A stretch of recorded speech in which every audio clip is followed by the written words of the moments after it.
and welcome, or welcome back to my channel. So, I saw the Barbie movie with my mom and my sister over the weekend, and I have thoughts. Oh boy. Now, before I start this review, I just want to reiterate that this video is not meant to send hate to anyone involved with the movie, and it's not meant to send hate to anyone who likes the movie. If you don't like the movie, that's fine. And if you did like it, that is also fine. I'm just expressing my opinions, and I am happy to chat about them in the comments after the video. This review, if you will contain spoilers, so keep that in mind. And this is also slightly unstructured, because I don't think I've ever really done a review. Even the Cleopatra video, I wouldn't really count it as a review. But let's now start with the pros of this movie, because there was some of it that I liked. So, point one, I really like the look of the Barbie world that they went for. I think that the filmmakers did a great job at making the world look like a Barbie playset, and how that world would function. I remember playset vibe very well. The fashion was also on brand for a lot of the Barbie dolls, and the movie did reference a lot of past dolls. That video girl Barbie where she had a camera in her back. The Happy Family Midge doll, which is actually what Pregnant Midge in the movie is based off of. The Toy Story 3 variant Barbie, which is based on another Barbie from the 80s. And they even had Growing Up Skipper, just to name a few of the references. Another point is I think it was really funny how every Barbie and Ken had the same name, because that's really what has happened in every piece of merchandise. All the dolls have been sold under the Barbie brand. Although I'm surprised that they didn't include any Teresas or Raquels or Nickies, and that Alan and Midge were the only ones that had different names, even though they were around for a while. But I still think it is a funny gag, and I could be wrong on this point, but I think that the scene on the beach where Ken has the surfboard and he's like, "Hi Barbie," and Barbie's like, "Hi Ken," I think it might be a reference to the Aqua I'm a Barbie Girl song, because if you look at the opening of that music video and the beach scene, they are incredibly similar, and one of the songs in the movie does sample the I'm a Barbie Girl song. So if that is a reference to that, that's a very good reference. Now, speaking of the music, I think that the soundtrack for this movie absolutely slaps. My favorite one is the Barbie Dream song by 50/50, the Korean girl group who also sang the Cupid song that's everywhere on TikTok. And the song also featured an artist named Callie, who I have personally never heard of, but I am sure that she is very talented to get a spot on the soundtrack of this movie. Now, I'll try to play some of the song here, but YouTube is weird, and it might block the video, so if this video doesn't have any of the song playing, it's because the test upload for it got blocked and I had to take it out. Yay!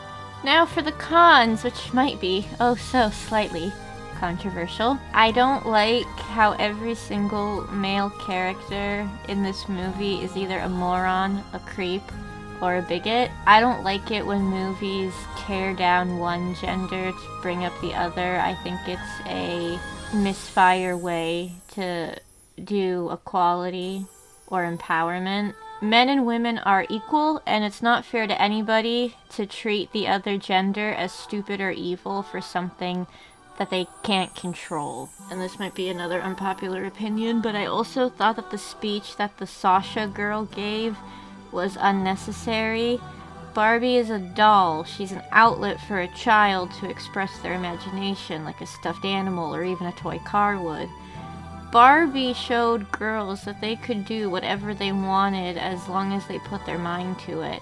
And this movie kind of ruins that idea, where Sasha proceeds to go on a rant about how Barbie supposedly set back the feminist movement, but then again Sasha kind of wears baggy clothes, and that's how you know she was written to be an angsty teen who hates everybody.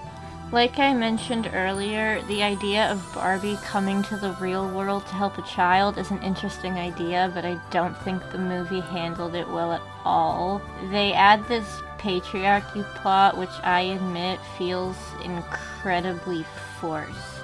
Now, in my case, I am very fortunate to live in a country where, as a girl, I can do anything and everything that my male counterparts can do. Hardly anyone in my life has ever made me feel ashamed for being a girl, and I don't believe that I'm a victim because of the gender I was born as, and the only limits that I place are the ones on myself. Honestly, I think some of the best pieces of Barbie media, as somebody who's been a Barbie fan all my life, I could probably tell you the most obscure facts about Barbie. I'm really into dolls. I think Life in the Dream House and Toy Story 3 both did Ken and Barbie justice.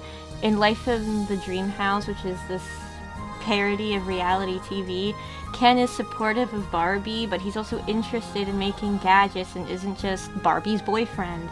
Barbie in that universe, whereas the live-action Barbie seems to be very loosely based on the actual doll lines. Now, as for how I would rework the story using the Barbie coming to the real world plot, what I would do is a sort of coming-of-age movie where, say for example, Barbie helps a young girl who is struggling with letting go of her childhood toys and facing adulthood, which is something every person goes through, where, we pack up our toys and we start looking at colleges, maybe thinking of getting a pet or moving apartments.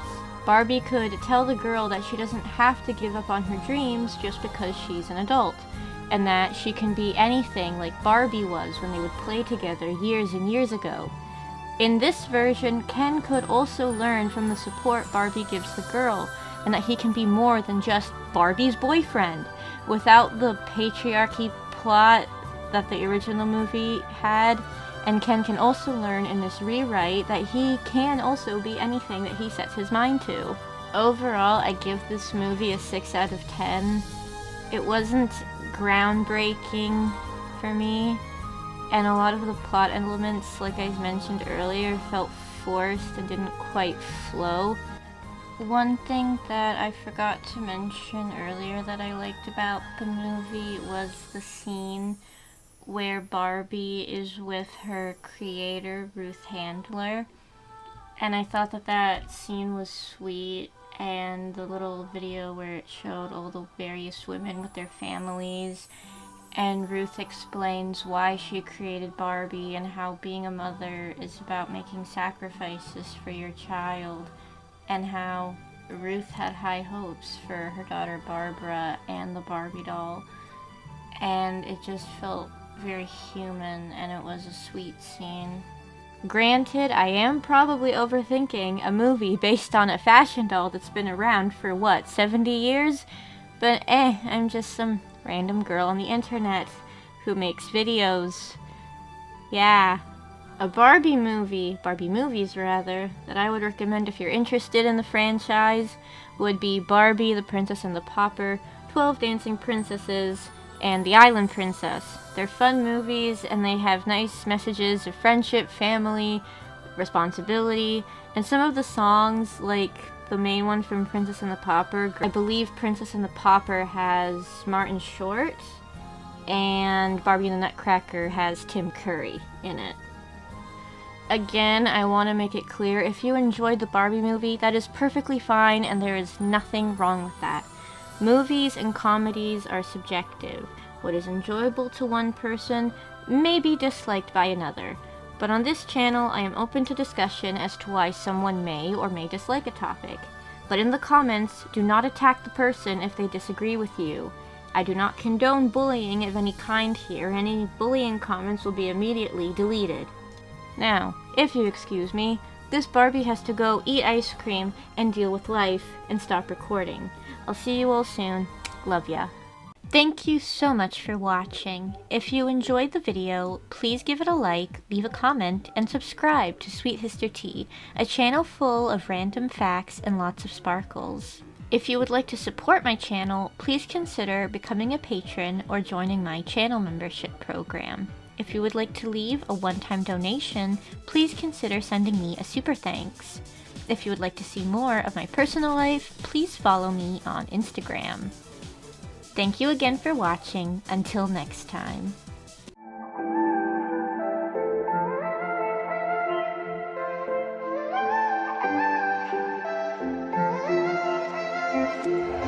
There's a part of myself I'm missing.